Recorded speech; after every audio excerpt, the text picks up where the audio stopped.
every Assyrian person has the right to speak on Assyrian culture because you are Assyrian. Your presence as an Indigenous person is enough.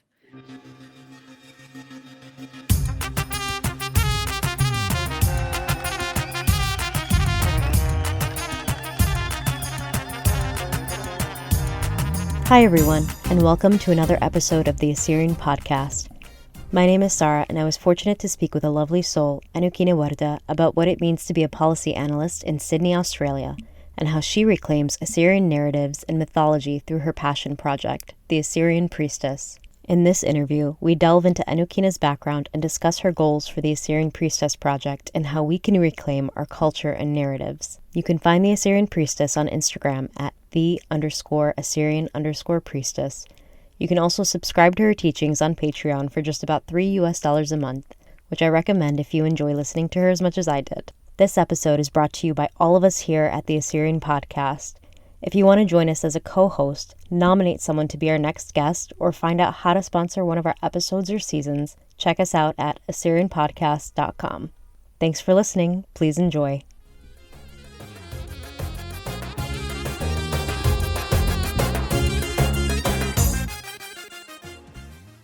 Welcome to the podcast, Annukina. I'm so excited to have you here. I'm very excited to get to know you a little bit more through this podcast and see what you do. Thank you. It's great to be here. So would you like to share where you're from, where your family's from? Yeah, so I was born in Sydney. I've sort of lived here most of my life, actually. My parents are displaced people. So my mother was born in Basra in Iraq, and my dad was born in Ramadi, but he comes from the Habania community, which I believe was displaced people from Hakkari who ended up on a British reserve. And then he grew up in Baghdad. And so my father, and both my parents, in fact, are Marbushnaya. So we're from a tribe in Hakkari called Marbishu. And my father left Iraq in the late 60s and immigrated to Sydney. And then my mother followed him a few years later. And we've been here ever since. Was there a reason Sydney and not, let's say, any of the other diaspora communities that Assyrians are a part of today? Yeah, that's a great question. My father had two brothers that were living in the US for many years. And so I have some family in Chicago from those marriages that I've never met. There was also a cohort that went to Belgium for a while. I don't know. That is a good question. I'll need to find out why Sydney, because we've also got a bunch of family in London as well. I think it's very unique to the Assyrian experience, isn't it? Where we've got like direct family members in multiple parts of the world. I am just always so curious because that was one of those things that I would ask my parents all the time, growing up, why Chicago of all places? It's just phrasing here. What do you do for work in Australia? So I'm currently leading a statewide policy organization. As you know, I'm a longtime policy analyst for the state government. And I was recently invited to apply to lead a statewide policy organization that has a focus on refugee and immigration policy. So it's a bit of a learning curve for me. I don't come from refugee policy practice. And so I'm learning a lot at the moment. I do come from a social policy background. More recently, I was working in countering violent extremism. And so there are a lot of intersections into, forcibly displaced communities. And yeah, but I think, at the moment, the work that I'm doing is quite challenging, quite demanding, and interestingly enough, is so close to home because I grew up watching the refugee experience play out around me. And without really knowing too much about how visa subclasses work and, applications to the UNHCR, for example. Yeah, so I've been doing that. I'm pretty new to this role.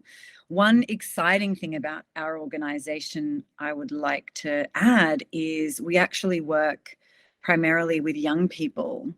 And one thing that I'm learning is that young people in the resettlement context are actually play the most complex role in the family unit, and so require more complex and sophisticated approaches in resettlement. And I don't think we're quite making the mark. So a lot of the work we do is collaborating with young people to get the right advice to both the Australian and the state governments here. And then sometimes we actually support young people to get to Geneva, to get to New York, because as you can imagine, a lot of them really want to have a say in places like the UN. So yeah, that's what I do during the day. That's really cool. Do you encounter Assyrians at all in your work? Oh, absolutely. Yes. I meet Assyrians from the entire spectrum, actually. Assyrians, as you know, identify in such, heterogeneous ways. And one thing I noticed that not all Assyrians even identify as Assyrian. And I wonder if this is actually a policy dilemma that we need to grapple with. Often that's not people's fault. When you arrive into a program, whether it's an English language program or whatever it is on offer, there are very few boxes you can tick. And sometimes it's about, place of birth. And so we have a multitude of people ticking places of birth, which of course are not, traditionally Assyrian, for example, because we are sort of displaced over generations. And so part of my work and part of that little extra that I bring is encouraging policy to shift that and ask people what their cultural identity is, as well as their place of birth, for example, because I think then we can get a better grip on the data of how many Assyrians have been forcibly displaced, and they're not just counted as people from Syria or people from Iraq, if that makes sense. Yeah, absolutely. I do also wonder, so you had mentioned that this is fairly new to you. How did you come into this line of work? Yeah, like all things, I feel like the road that you end up on kind of nudges you towards what you're good at. When I left high school, I ended up doing an arts degree at Sydney University, and I majored in political economy and gender studies. At the time, I didn't really know why. I just knew I liked studying those, areas. And I was sort of reluctant to dive into a career path straight from my bachelor's degree. So I didn't want to enroll into a law degree or something that was going to lock me in. I wanted to have that flexibility, I suppose. But then, of course, when I graduated from that degree, I didn't pursue an academic sort of future. And I ended up teaching English. I ended up training to teach English to people who were refugees and were newly resettling. And at the time, I thought, well, if I study to teach English, I can travel the world. And, I was a young traveler. So I enjoyed applying for jobs internationally. And I never really felt settled in Sydney. But of course, one thing leads to another. And I never really enjoyed the education system. I found it way too kind of oppressive, and curriculums are very, impenetrable. And I'm a visionary. I like creative thinking. I like pushing the envelope. And, before too long, I was invited to apply for roles in government. And I felt at the time, when I was looking at sort of demographic data and social issues, and then being in roundtables with people solving those social issues, I kind of felt like I had found my place in the world and I thrived. So yeah, that sort of one thing led to another. And then in more recent years, countering violent extremism has become on the agenda for the Australian government, I think globally, in fact. And a lot of social policy trained people were invited to, to play a role in what we call CVE. And I think as well, we were invited to play a role. A lot of the work that I had done was with young people. And of course, those, the major actors in violent extremism are young men. And so they were looking for people who had worked with young people and understood sort of youth cultures and wanted to solve the dilemma of why young men sort of entering into extremist movements. So yeah, that's how I sort of, piece the jigsaw together. How does your day job tie into your project of educating people about Ishtar and the Assyrian priestess page? How did you come to find this outlet? I suppose for me, when I was working in countering violent extremism and counterterrorism policy, I was actually briefing Parliament at the time. And what I found in the state government was that no one, including myself, really had a very cohesive narrative of who the Assyrian people were. And so there was a lot of briefing around, people from Iraq and Syria. Of course, there was a big focus on ISIL-inspired extremism at the time. But what I couldn't find in a lot of, the file notes was anything on that effect on the Assyrian people, who the Assyrian people were, and why it was critically important for us to consider, the violent erasure of not just everyday human beings, which of course is of prime importance, but of cultures who may never be able to practice their, traditions again on their territories. And I think at the time, I mean, this was sort of like 2015 and 2016.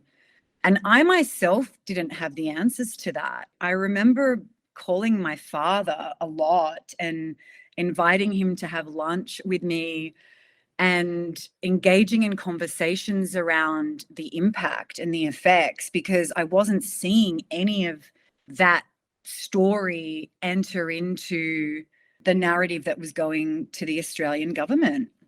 And I thought it was important that it did. And so I suppose as policy writers and policy analysts, a lot of what we do, yes, we are researchers primarily, but we are researching social issues that are happening on the ground. You can't just do a desktop search on things that never have existed before. And so the power of a good policy practitioner is someone who knows how to outreach to communities and have conversations about how things are affecting them. And I think that inspired me to begin re-engaging and reconnecting with Assyrian people on the impacts of not just violent extremism, but displacement more broadly. And I feel like it was a turning point for me. I was in my mid-30s at the time, and I realized how little I knew. I realized how little I was offered about what our story and the complexity of our identity really was. So I started learning more. I started piecing, I call it piecing the puzzle together, because I feel like it's quite rare to get a cohesive narrative of who Assyrians are and where we are today. And I also feel like a lot of what is offered is quite a masculinist interpretation, and feminist histories and sort of feminist lenses of the Assyrian experience are even more rare. And so I think that was part of the inspiration for the Assyrian Priestess Project was, is there some alternative narratives that need to be told about Assyrian queenships, Assyrian priestesses? And then, so that was the inspiration for the Assyrian Priestess Project. That's really interesting because I didn't know anything about Ishtar. Growing up, I had heard or read some stories about Assyrian kings, Hammurabi, but I felt mostly, at least at that point, reliant on the church and religion, and I felt like it was essentially, you know, in order to push away what we were in the past rather than accepting the whole story. I don't know if that resonates with you at all. Yeah, I mean, it's interesting to hear you say that. For me personally, I think we're actually quite a remarkable example of how Indigenous peoples' will and spirit to survive works. And I am always just astounded and impressed by the role of the church, or the churches rather, and the role of all of the public institutions that Assyrian people have created, with very little support and maintained. So I actually think that they're remarkable projects. And I think it's really important that we don't blame or criticize each other because we could end for not doing enough. Because when we think about it, our community goes above and beyond providing cultural experiences, community spaces, um, all of the things that we take for granted every day as a displaced community.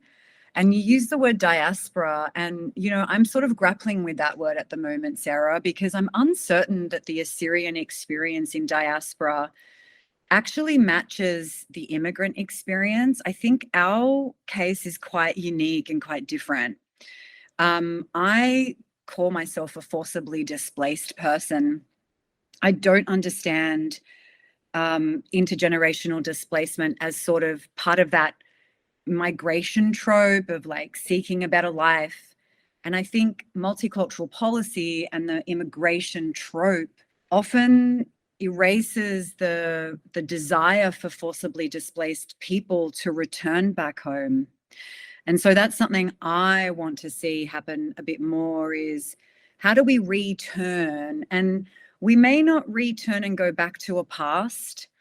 There's no part of what I do or what I'm interested in that is about, the glory of the ancient times, like I'm very much grounded in the present in the year 2022.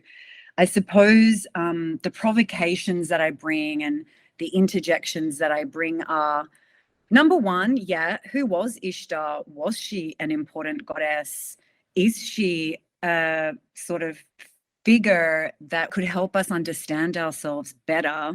But also, is Ishtar relevant to the year 2022? Do we need the goddess Ishtar? Do we need to understand any sort of ancient Assyrian narratives? And of course, my answer is absolutely we do.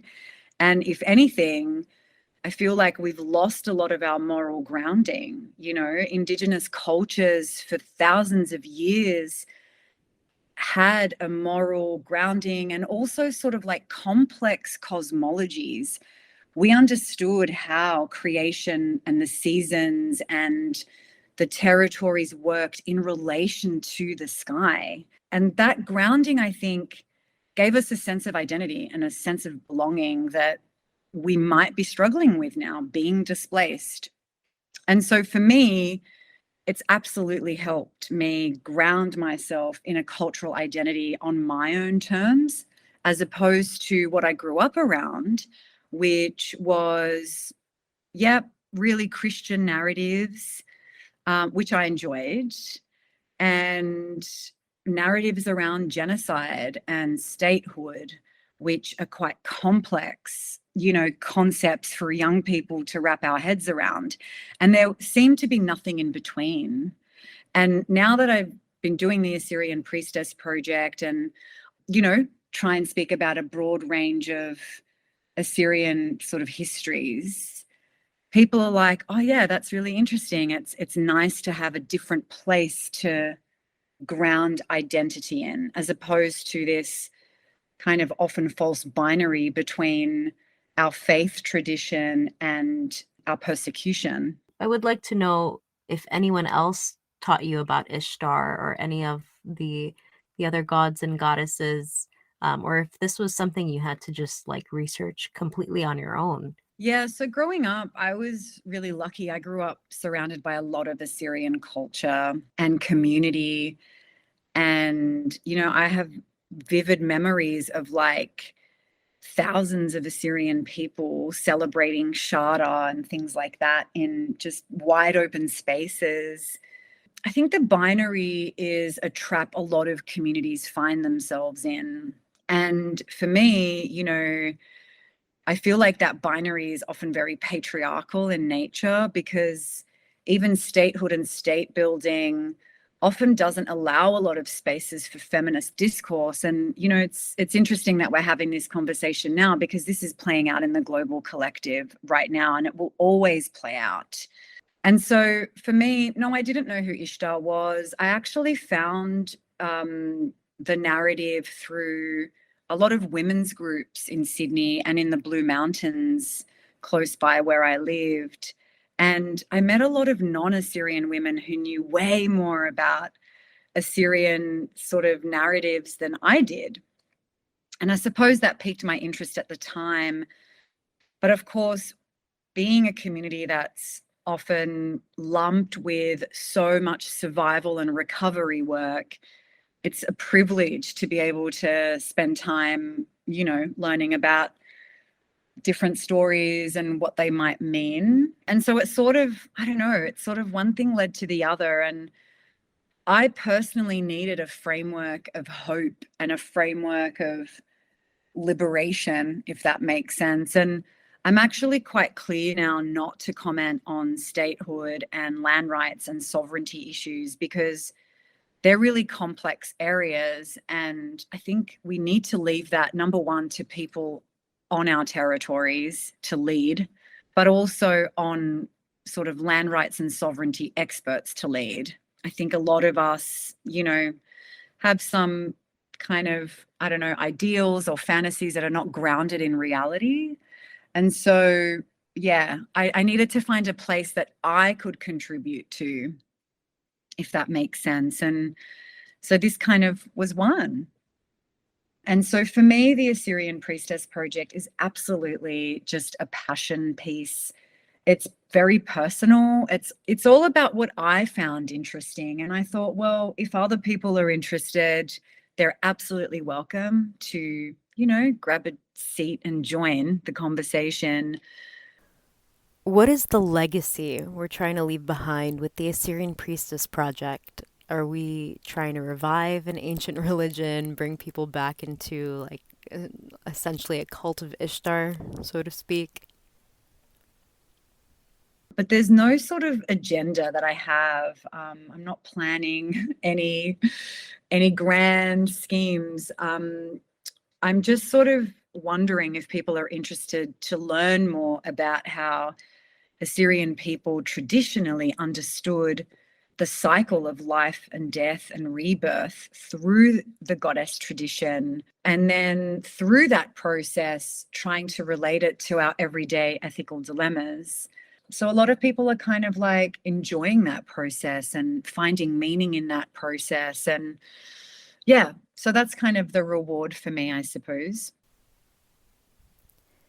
Is there a practice or ritual process that Assyrians need to bring back for this? This doesn't sound like a revivalist movement in any sense. I mean, there are pagan revivalist movements around the world. It's happening.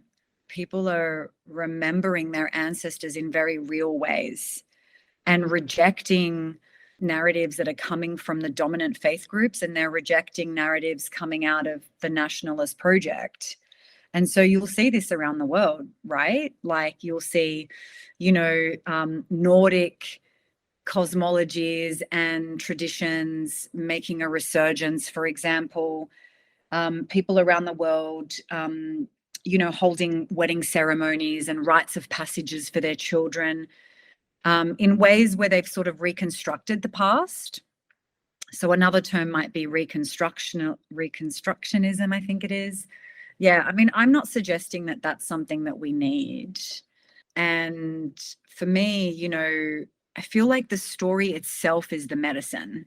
The story itself is what we're looking for. And it's interesting to me, Sarah, because I wasn't surprised when I started researching not only Enheduanna, but multiple different priestesses from Assyria who wrote in, the Akkadian language. Most of them played really big roles in policy making, what I would call policy making, because reciting traditional stories at different times of the year in the temples, number one, gave legitimacy to the king, gave legitimacy to the royal house, and often the priestesses were from the aristocracy. They were literate, they were trained, they were quite highly skilled, actually. And sometimes the public rituals and ceremonies were reenactments of the stories themselves. And so that, blessings would come to the land and to the people. And that's how sort of everyday Assyrians learnt these stories, was through priestesses reciting them at particular points of the year. That was kind of interesting to me, actually, is can we sort of create new identities through really old stories without this sort of drive or sort of urgency to bring back, a 10,000-year-old practice necessarily, if that makes sense. Yeah, absolutely. I honestly love hearing about the history of our people, really. And I never know where to find like these kinds of stories. I don't know anything about ancient priestesses, but it sounds to me like women had a significant role. Assyrian women had a significant role in our history that we don't really hear about so much. And it kind of resonates with me, at least, as to what Assyrian women go through now, if that makes sense. It kind of still rings true.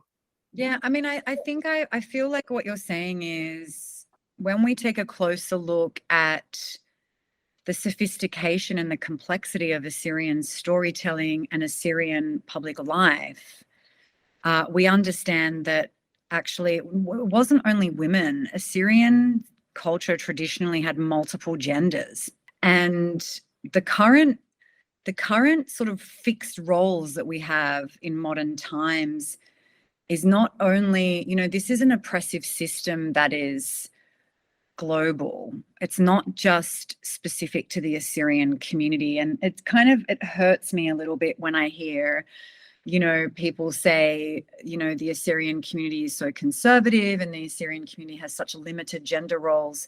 It's not just the Assyrian community. This phenomena is global, and it's attributed to a global system of institutionalized male power. When we go back and look at the time of the kings and queens of Assyria and the goddess traditions, we didn't only have institutions that were dominated by men. We had institutions that were led by women. And I think that's what's interesting potentially to modern day people, to see that actually, emperors and great kings put their firstborn daughters into different temples to lead the people. They were authors. They were in charge of leading public rituals and ceremonies. They were in charge of advising the royal house, for example, on projects like building. We have multiple sources of Assyrian rulership asking for astrologers and advice from priestesses before building, major construction. And so I think what's compelling about that is there is a resurgence of scholarship that is looking at a more diverse view of gender roles in antiquity. And then I think, people feel a sense of relief, that there are alternative ways of public life functioning that aren't so rigid, perhaps. Wasn't Ishtar herself the goddess of gender and if I'm correct me if I'm wrong, correct me if I'm misremembering, but I think there was something that I had read before about Ishtar being able to change the gender of people. Is that something that's true in at least Ishtar's mythology or her stories? Yeah, I mean, one thing we do know about Ishtar is that multiple gender identities played roles in her temples. One source for that, of course, are the hymns of Enheduanna. Now, Enheduanna was the daughter of Sargon of Akkad. Sargon of Akkad was an Akkadian from the north and who married a Sumerian wife. And so Enheduanna had a Sumerian mother and an Akkadian father, and of course was bilingual and biliterate. Now, Enheduanna was very strategically put in the south and tasked with writing Akkadian stories and mythologies in the language of the Sumerians. And, you know, my personal theory for this is for influence, right? I mean, Sargon of Akkad was quite a strategic thinker who, you know, many credit with quote unquote uniting very disparate communities. And one way that rulership unites disparate communities, and I see this today in my policy work, is we unite people through a cohesive narrative. Now, in Enheduanna's hymns to Inanna, which is the Sumerian name for the goddess Ishtar, she hails 5 different genders that we know of. So you are actually right. What's awkward for me in this whole process, Sarah, is I'm not an expert and I'm not a specialist. And I'm honest about that and I'm transparent about that. And I think the beauty of that is, I think one trap that we fall into as Assyrian people and Indigenous people around the world is because we have had our culture violently removed from us. We have had our narratives violently stolen from us and then translated and rewritten by scholars in very prestigious Western institutions that then reframed ourselves back to us. And so we are now, you know, we find ourselves in this dilemma of having to read Western scholarship's interpretation of who we are and what we were about.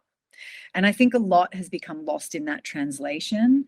And I think the other kind of internalized thought that comes through, it's sort of like an unwritten rule, is, well, who am I to speak? Who am I to speak on culture when I'm not an expert, when I'm not a scholar? And one thing I'm noticing is that there's this huge movement now of, you know, Assyrian young people who are displaced, you know, applying to, you know, for their masters and PhDs in order for the legitimacy to speak. But I want to bring back that power from, you know, institutional discourse power and say every Assyrian person has the right to speak on Assyrian culture because you are Assyrian. Your presence as an Indigenous person is enough. And so I'm still learning about Ishtar. I am not a scholar. I do read a lot of academic references and sources to learn more about her. But I also have a lot of conversations with different Assyrian people and different gender diverse Assyrian people.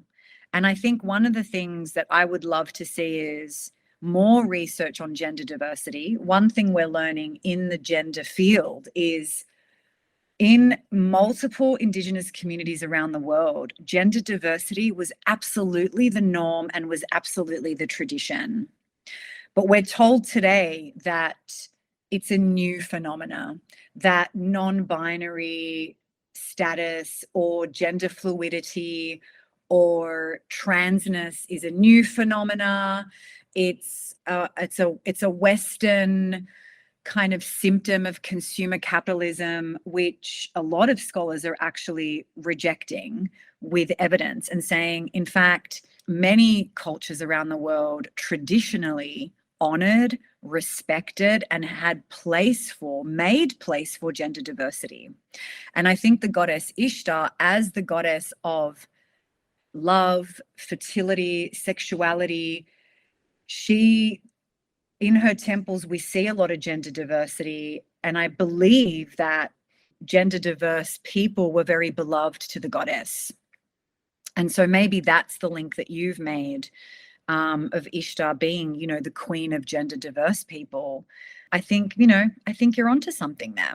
I'm curious as to how you came to call yourself the Assyrian priestess on Instagram. Is that like a title that you just No. you felt close to? Like, is it something that called to you? You're like, yes, I need to call myself a priestess in order to teach people about Ishtar and like kind of spread this just spread the love in terms of Ishtar and telling her story in your lens, essentially. Yeah. No, that was never my intention. So I'm not really a social media person. And so the Instagram project for me was definitely very much a curated kind of artwork, I suppose. The Assyrian priestess was an avatar that I made that was not a personal title that I gave myself, but was part of people, pricking up their ears and saying, oh, what's this about a priestess? And I think one of the original intentions of that space was to quote a lot of the Assyrian priestesses, because most people can only really name one or two. And I think it's important that we start to name who Assyrian priestesses were. I mean, these were one of the earliest authors of written history. So yeah, I wanted people to engage and relate with the archetype of the Assyrian priestess. Yeah, and so for those who follow the space, I think that's really clear that a lot of what I do there is not actually, I don't priestess to the community, but I share stories about Assyrian priestesses and Assyrian sort of narratives. Yeah, but it is kind of funny that people think that I am an Assyrian priestess because I am not.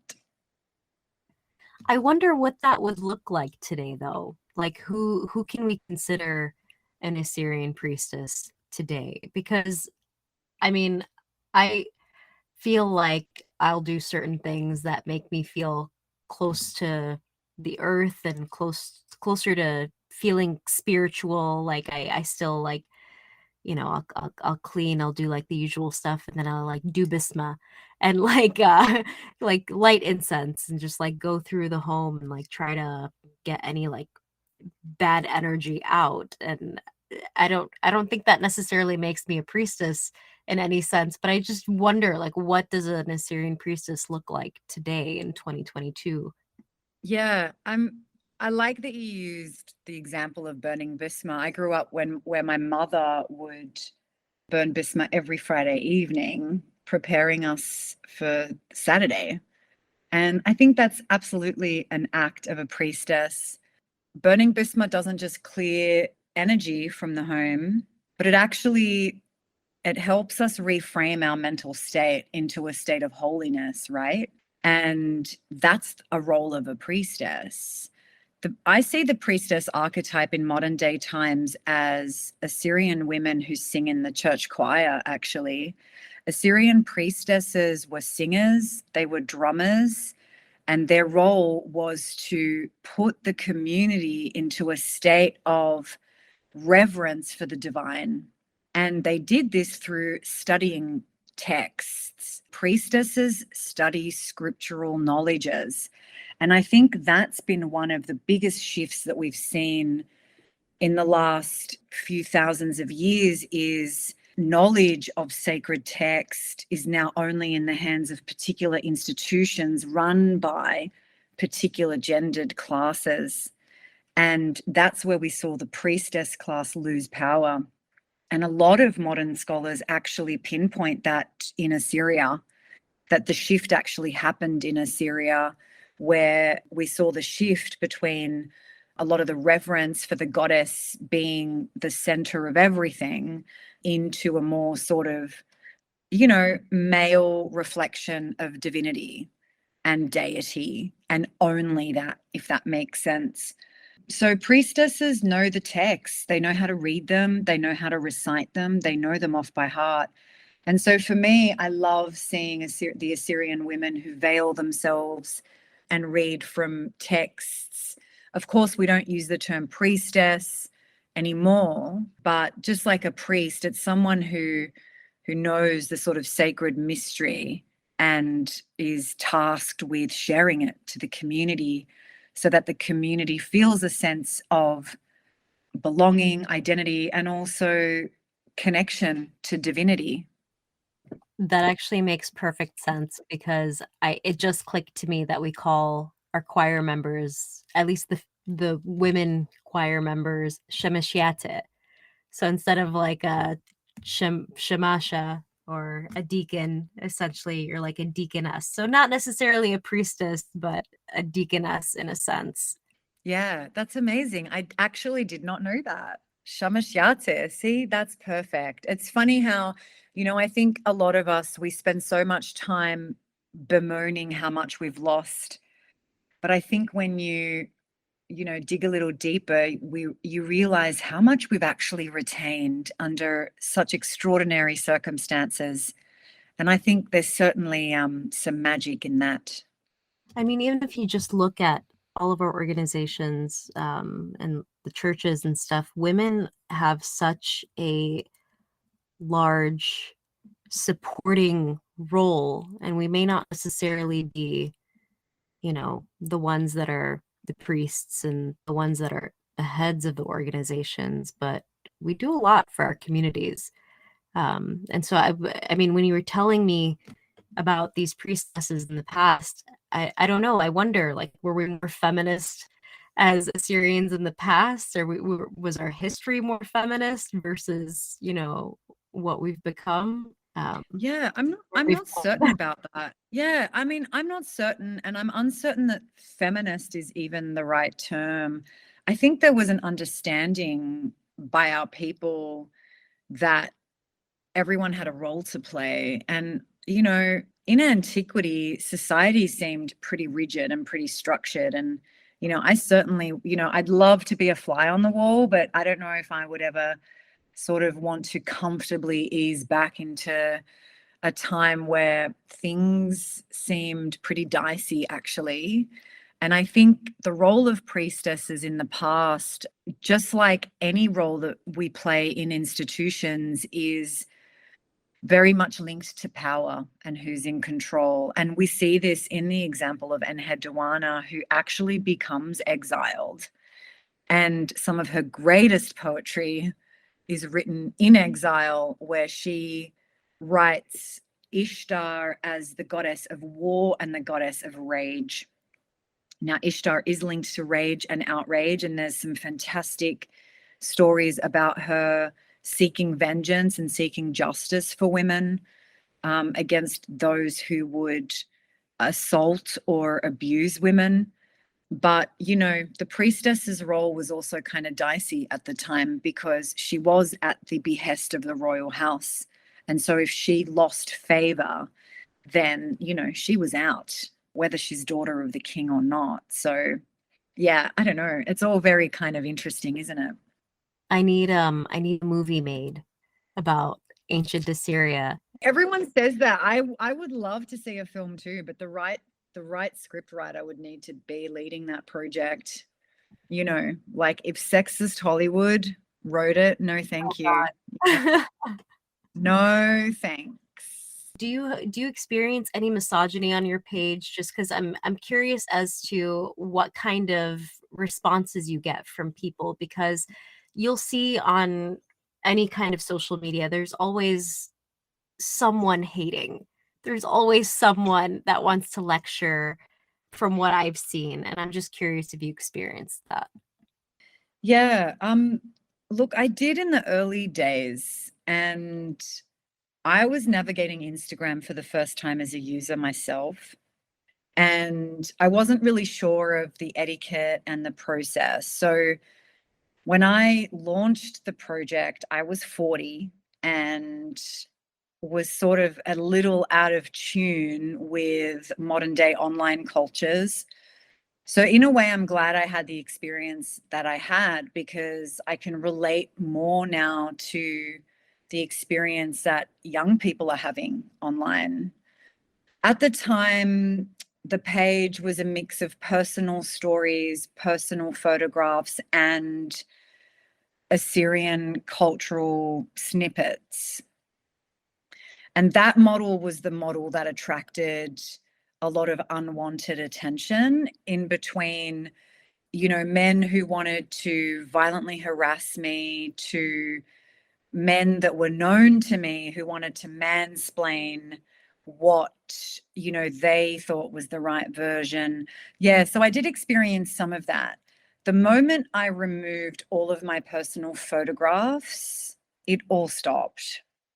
And so I think I have now found the perfect recipe for being online is when a space is kept to a subject matter and a content and is very carefully curated, then it also minimizes the risk from members of the community.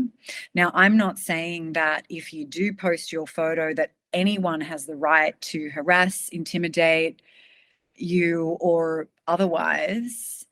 But I found that that was my barrier, to be honest, because, that's not something that made me feel very safe and made me feel very good at all. And I thought about closing the project a few times, actually. But I've met so many young women and just amazing humans from around the world through the project that I just wouldn't close it. I think it makes more meaning than it takes from people. So yeah, I absolutely did experience that, unfortunately. And I think that those sorts of experiences we need to call out more. So one of my responses at the time was to out the perpetrator. So I would screenshot everything and then make it a post and then invite my audience to report that page, to reach out to that person if they knew them, to directly confront it. Because I think what happens to a lot of victims and a lot of girls and women is we hide violences that we experience, gender-based violences that we experience because of fear, because of uncertainty, because of just the energy it takes. And I think being older and more resilient helped me just out people. And so as those people started to realize that they were not going to get away with that behavior, like I honestly haven't seen anything, for the last year. And the project's about 3 years old now.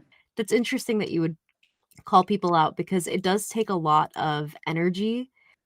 Like you feel like you have to go after it once someone has sucked you in, and then you don't even realize how much energy it takes from you just going about the day. Like instead of just going about your day, like focusing on trolls essentially, that might come online just to harass. Look, yes, but I think, as women under patriarchy, Sarah, we're constantly under assault, like in our daily life, walking the True. street, catching public transport. Like women are always and have that extra burden of the emotional labor it takes to protect ourselves from gender-based violence, right? And I feel like we're carrying that emotional labor even when we don't call out people because if you've experienced an assault or harassment, that is something that could deeply traumatize and affect a woman for the rest of her life. So women are still carrying the heaviness and the weight of constantly being hailed as an object to be abused publicly or privately. And so for me, at this point of my existence, I kind of feel like, well, I'm going to use the energy anyway. I may as well use the energy to call out that perpetrator and call them to account. Yeah, good on you. To wrap up our podcast, I did want to ask, is there something maybe like one important thing that you might think Assyrians should keep with them that Ishtar has taught you, or the stories of Ishtar have taught you? Yeah, I mean, I'm not here to tell people what they should and shouldn't do. I think Assyrians are sophisticated enough to choose wisely for themselves. You know, the myth of Ishtar's descent to the underworld and her subsequent ascension is one of the narratives that's the most compelling to me. And I think it's compelling on so many levels. Firstly, it's helped me make sense of my own personal trials and tribulations, to hear the great goddess goes through the 7 gates of the underworld and then, you know, makes it out alive, has been a story that I've really anchored my personal framework in. And so I credit my ancestors for that. I also understand the myth of the descent as one that really reflects the collective. You know, so many speakers are speaking about this sort of collective dark night of the soul where, you know, never before have we been so urgently asked to respond from an ethical place globally. And, you know, this is not just about, you know, the peace movement and the women's movement. It's about climate justice. It's about land rights for Indigenous people. You know, globally, we are being asked to respond more urgently than ever. And the descent myth for me helps me understand that there is a way out of the depths if we choose to reclaim our sovereignty wisely. So that's that myth, you know, this myth was written, some say 10,000 years ago, is the oldest clay tablet we have. And, you know, it's remarkable that it still, for me, plays a role in, you know, making sense of this magnificent tragedy called life. I love that. You like that? I really That one do. work? Because life is hard. Life is just Oh, always hard, and yet somehow Ishtar made her way out of hell with the help. it makes her way. Yeah. Yes, with a little bit of help. Allyship is critical to ascending. It's not an individual project, not even for the goddess, you know? I And would it's a time of reckoning. You know, the underworld is a place of reckoning, man. It's not just a romantic trip down memory lane. I realize that some of our listeners haven't heard the descent myth before. Can you tell us about it and your interpretation? The descent myth begins with Ishtar being invited to the underworld by her sister, the queen of the underworld, Ereshkigal. Now, Ereshkigal is a very interesting Assyrian deity. Her role is to rule the dead. Now, Ereshkigal's husband, the bull of heaven, which many have linked to the astrological celestial sign of Taurus, he's murdered. And so there's a funeral, and all of the above world gods and goddesses are invited. So Ishtar hears the call and she arrives at the first gate, and she's told by the gatekeeper that the only way that she can enter is by removing one of the garments of her sovereignty.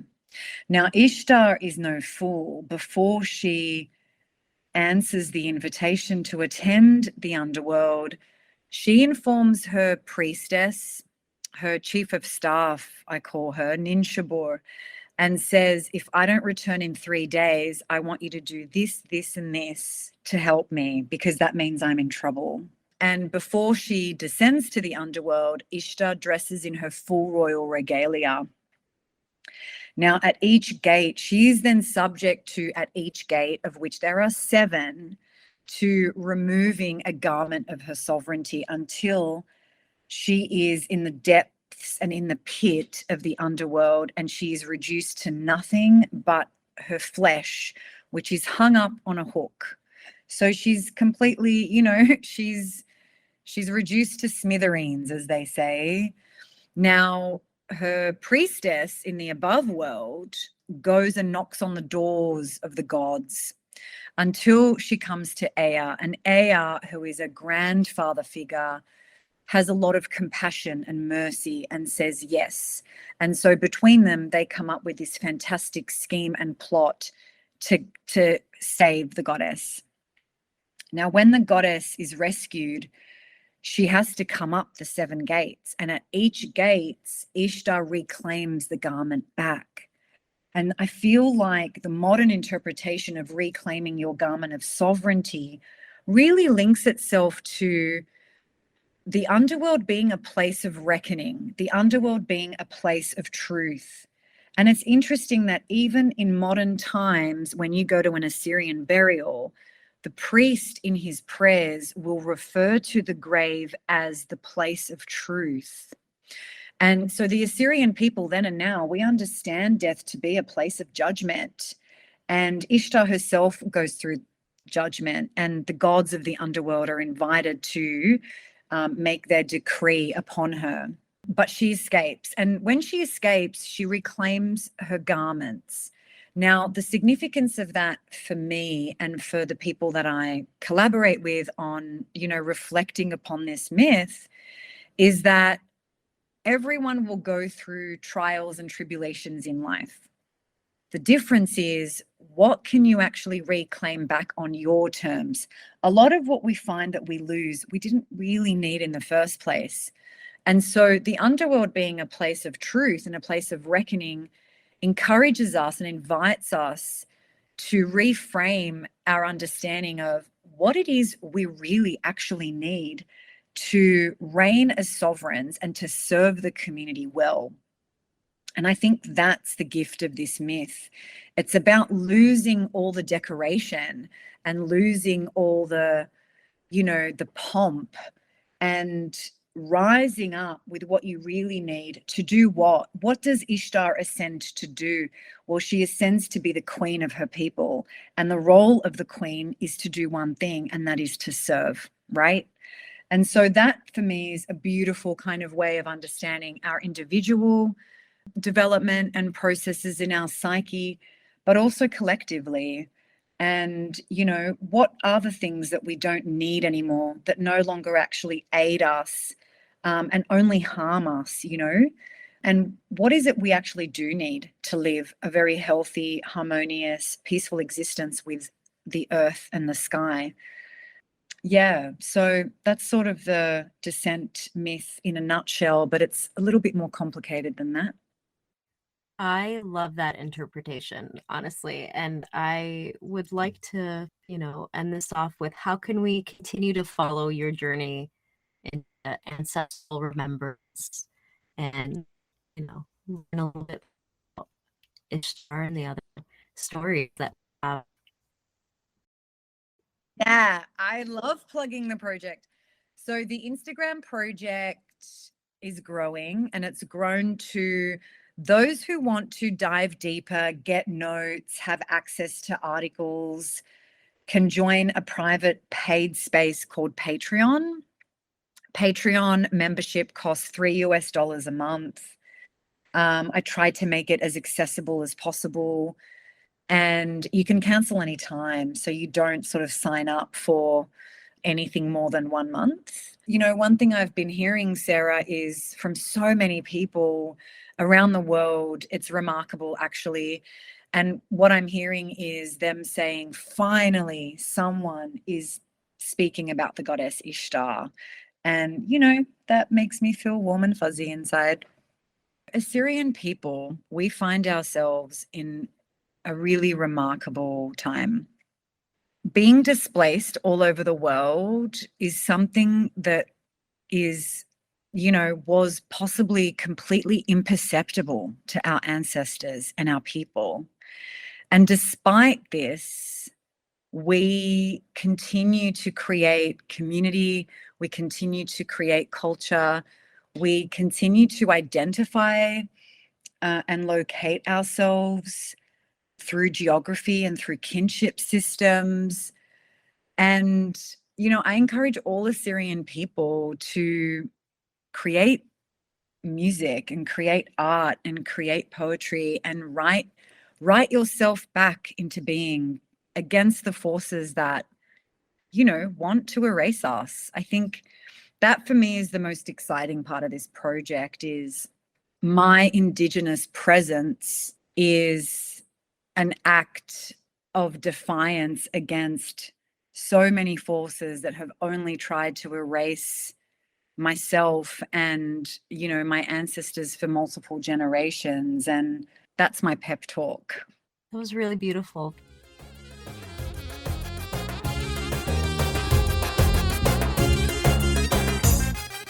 Thank you for once again listening to Assyrian Voices. We at the Assyrian Podcast so appreciate the ability to connect Assyrians and share our stories from across the globe. Be sure to subscribe and feel free to reach out to us to tell us how we're doing. Till next week.